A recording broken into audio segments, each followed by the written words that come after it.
తెలుగు ప్రజలందరికీ నమస్కారం అండి. జోగి రమేష్ భార్య గారు మాట్లాడుతున్నారు ఈ మధ్యన. ఈరోజు ఆ మేడం గారికి పాపం న్యాయం, ధర్మం, మానవత్వం గుర్తుకొచ్చాయి. చంద్రబాబు నాయుడు గారికి మనకు సాక్షి ఉంటే నా కొడుకుని అరెస్ట్ చేస్తారా? నా కొడుకు ఎక్కడో అమెరికాలో చక్కగా చదువుకున్నాడు బాగా. ఉద్యోగం చేసుకుంటున్నాడు. ఏదో నాన్నగారు ఎన్నికల కోసం వచ్చాడు అని చెప్తుంది ఆవిడ. ఎంతో బాధపడుతూ, తప్త హృదయంతోటి ఎంతో కకావికలం అయిపోయి చాలా బాధతో వచ్చి మాట్లాడుతుంది. ఏమమ్మా నేను అడుగుతున్నాను, మరి అదే చంద్రబాబు నాయుడు గారిని పట్టుకొని నీ భర్త జోగి రమేష్, నీ భర్త భాషలో చెప్పాలంటే ఒక చిత్తకార్తె కుక్క, ఒక ముసలి నక్క, తోడేలు, పిచ్చి కుక్క, గజ్జి కుక్క, ఒకటి కాదు నీ భర్త భాషలో చెప్పాలంటే. అటువంటి వెధవ నోటికొచ్చినట్లు చంద్రబాబు నాయుడు గారిని మాట్లాడారే. అదే అసెంబ్లీలో బయట చంద్రబాబు నాయుడు గారి సతీమణి శ్రీమతి భువనేశ్వరి గారిని ఎన్ని మాటలు అన్నారు. ఆయన చంద్రబాబు నాయుడు గారు అసెంబ్లీలో ఏడవలసిన అవసరం ఎందుకు వచ్చింది? అప్పుడు నీ మనసాక్షి ఏమైందమ్మా? అప్పుడు వచ్చి నువ్వెందుకు మాట్లాడలేదు బయట? అప్పుడు మాట్లాడలేదు. అదే మీ చిత్తకార్తె కుక్క పవన్ కళ్యాణ్ గారి గురించి ఎన్ని మాటలు మాట్లాడాడు. ఒక్కసారి మీరు ఈ మధ్యనే వేశాడు 5-6 డేస్ బ్యాక్.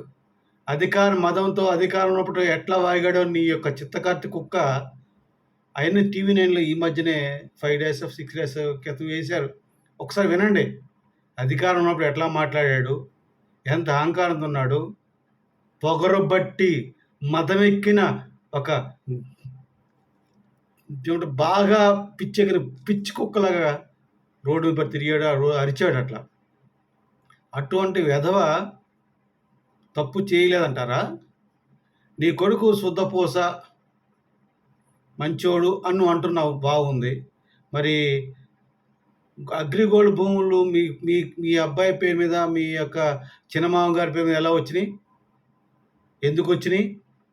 అవి ఎక్కడో కోర్టులో జప్తు చేసేబడిన భూములు మీకు ఎట్లా వచ్చినాయి? దాన్ని తప్పు చేయడం అనరా దాన్ని?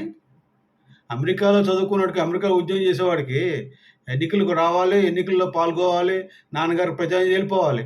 మరి పోరంకి హై స్కూల్లో మీ అబ్బాయి చేసిన ఎన్నికల రోజు మీ అబ్బాయి చేసిన విశృంఖలం ఒకసారి చదివారు పేపర్లో? తెలుసుకోండి. అంతకుముందు ఎన్నికల ప్రచారం అప్పుడు ఒక ముస్లిం కుర్రాడిని వచ్చి తను కొట్టబోయాడు విలేజ్లో. అప్పుడు ప్రజలంతా తిరుగుబాటు చేశారు. ఇవన్నీ వార్తలు చదువుతుంటే నీ శుద్ధపూసలు, వెన్నపూసలు తెలుస్తుంది. అంతేగాని ఏమి చెప్పకుండా నా కొడుకు మంచోడు, నా భర్త మంచోడు అని సరిపోదమ్మా. ఇక్కడ మానవత్వాలు ఇవి కాదు కావాల్సింది. మనస్సాక్షులు చేసేటప్పుడేమో చేసేసి ఇప్పుడు మనస్సాక్షి అంటే ఎట్లాగమ్మా? నీ భర్త ఎంత శుద్ధ వెన్నపూసో అందరికీ తెలుసు, నీకు తెలుసు, నీ మనస్సాక్షికి తెలుసు. ఇటువంటి ఆ సాక్షి టీవీ వచ్చాడని చెప్పి వాడికి ఎంట్రీ ఇవ్వడం కాదమ్మా. ఒక్కసారి నీ భర్త అయిన జోగి రమేష్ భాషలో చిత్తకార్తె కుక్కలో వాడు ఏం మాట్లాడాడు ఒకసారి విను. ఒకసారి అటువంటి చెత్త నీచ నికృష్ట యాదవకి మనస్సాక్షి గురించి మాట్లాడదాము. నువ్వు తప్పు చేస్తే ఎవరైనా శిక్ష అనిపించాల్సిందే. మరి చంద్రబాబు నాయుడు గారు జైల్లో పెట్టినప్పుడు ఏమైందమ్మా నీది? అప్పుడు నువ్వు వచ్చి బయటకు మాట్లాడాలి కదా. అందుకే మా పవన్ కళ్యాణ్ గారు పదే పదే చెప్తారు, ఎప్పుడైనా సరే ఎవరైనా సరే ధర్మంగా ఉండాలి, నీతిగా ఉండాలి, నిజాయితీగా ఉండాలి. ఎవరు తప్పు చేసినా, ఇంక్లూడింగ్ నేను తప్పు చేసినా నా మీద మాట్లాడాలి, అవసరం నా కాలర్ పట్టుకోవాలని చెప్పాడు. That is Pawan Kalyan. ఆయన అడుగుజాడల్లో ఇప్పుడు ప్రభుత్వం నడుస్తుంది. అంతేగాని మీరు తప్పు చేశారు. తప్పు చేసినప్పుడు మీరు ఖండించాల్సింది. ఒక స్త్రీమూర్తిగా ఒక స్త్రీకి అన్యాయం జరుగుతున్నప్పుడు మాట్లాడాలి. భువనేశ్వరి గారికి అన్యాయం జరిగినప్పుడు మీరు మాట్లాడాలి. పవన్ కళ్యాణ్ గారి భార్యల గురించి మాట్లాడుతున్నప్పుడు మీరు మాట్లాడి ఉంటే ఇప్పుడు మీ మాటకి విలువ ఉండేది. అప్పుడేమో గమ్మున కూర్చొని ఇళ్లలో కూర్చొని నవ్వుకుంటూ నా భర్త బాగా మాట్లాడాడు. నా కొడుకు ఎన్నికలప్పుడు బాగా తిరగబాటు చేశాడు. బాగా నా భర్తకి అండదండగా ఉన్నాడని ఎర్రి వేషాలేసి ఇప్పుడు పెద్ద సాంప్రదాయిని సుపిని సుధపూసని అని కబుర్లొద్దమ్మా. మనం ఏంటో, మనకేంటో ప్రజలకు తెలుసు. ఒక్కసారి నీ భర్త యొక్క చరిత్ర, నీ కొడుకు ఒక చేత పాత పేపర్లు గాని, పాత టీవీ క్లిప్పింగ్ చూస్తే తెలుస్తది నీకు. నీ భర్త చంద్రబాబు నాయుడు ఇంటి మీద దాడి చేసి, ఇప్పుడేం మాట్లాడుతున్నాడు? ఏదో అప్లికేషన్ ఇవ్వడానికి వెళ్ళాడట విన్నపం. మరి ఆ రోజేమో మీ నా మీ మాట్లాడాడు. మీ నాన్నే పారిపోయాడు. ఎవడొస్తాడు రండి చూస్తాను. చంద్రబాబు దిక్కు లేదు. దాడి చేశాను నేను అంటే మాట్లాడాడు. అంటే అప్పుడో మాట, ఇప్పుడో మాట. అంటే మీ నాలుకకి ఏమి విలువ ఉండదు మీరు మాట్లాడే మాటలకి. అటువంటి నిష్ఠ దరిద్రులు నీ భర్త. ఇప్పుడు తెలిసిందమ్మా, మీ దాకా వస్తే తెలిసిందా బాధ అనేది ఏంటో. అందుకే చెప్తారు పెద్దలు, మీ ఇంటికి మా ఇల్లు ఎంత దూరం, మా ఇంటికి కూడా మీ ఇల్లు ఎంత దూరం. మీ భర్త ప్రవర్తన, మీ జగన్మోహన్ రెడ్డి పరిపాలన ఎట్లా ఉందో దాని ప్రకారమే కర్మ సిద్ధాంతం ఒకటి ఉంటుందమ్మా. కర్మ ఎవరిని వదిలిపెట్టదు.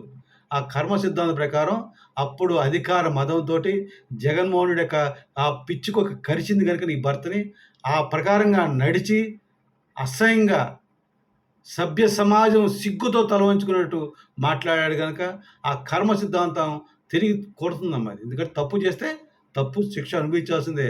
అందుకే అంటారు, ఎవరు తీసిన గోతిలో వాళ్ళే పడతారు. ఎవరి కర్మ వారికే సిద్ధాంతం అవుతుంది. తెలుసుకో అమ్మా ఒక్కసారి. మనస్సాక్షి గురించి చెప్పొద్దు దయచేసి.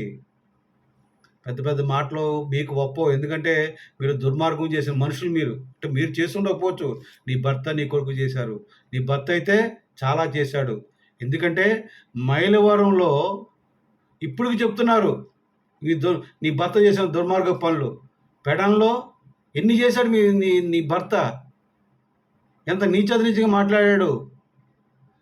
అసెంబ్లీ ఎన్నికలు అయిపోయినాయి. పంచాయతీ ఎన్నికలప్పుడు అందరిని విలేజ్‌లో అందరిని పెట్టుకొని అందరిని తిడుతున్నాడు.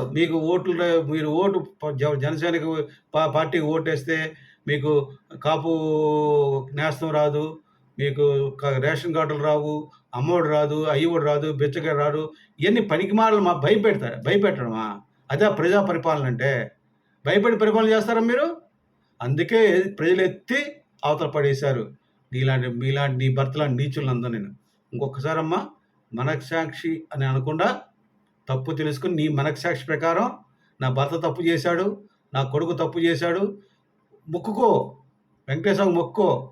వెంకటేశ్వర స్వామి అయ్యా, నా భర్త తప్పు చేయకుండా ఉంటే, నా కొడుకు తప్పు చేయకుండా ఉంటే, శిక్ష పడకుండా బయటకు వస్తే తలనీళ్ళు ఇస్తానని నీ వెంకటేశ్వర స్వామికి మొక్కుకో. తప్పు చేయకుండా ఉంటే నీకు తలనీళ్ళు మిగిలితే వాళ్ళు జైలు శిక్ష పడకుండా ఉంటుంది. ఇది మాత్రం నేను చెప్పగలను. ఎందుకంటే కర్మ సిద్ధాంతం అదే. పవన్ కళ్యాణ్ గారు ఎప్పుడు చెప్తారు, ఎప్పుడైనా సరే ఎదుటి వాళ్ళ తప్పుని ఖచ్చితంగా ఖండించాలి. ఖండించడం అనేది చాలా సభ్య సమాజం చేయాల్సిన పని. ఆ పని ఎవరు చేయట్లేదు. నీ దాకా వస్తే ఇప్పుడు మనస్సాక్షి మాట్లాడుతున్నామో చాలా తప్పని నీకు తెలియజేస్తూ విరమిస్తున్నాను తల్లి. జై జనసేన, జై హింద్.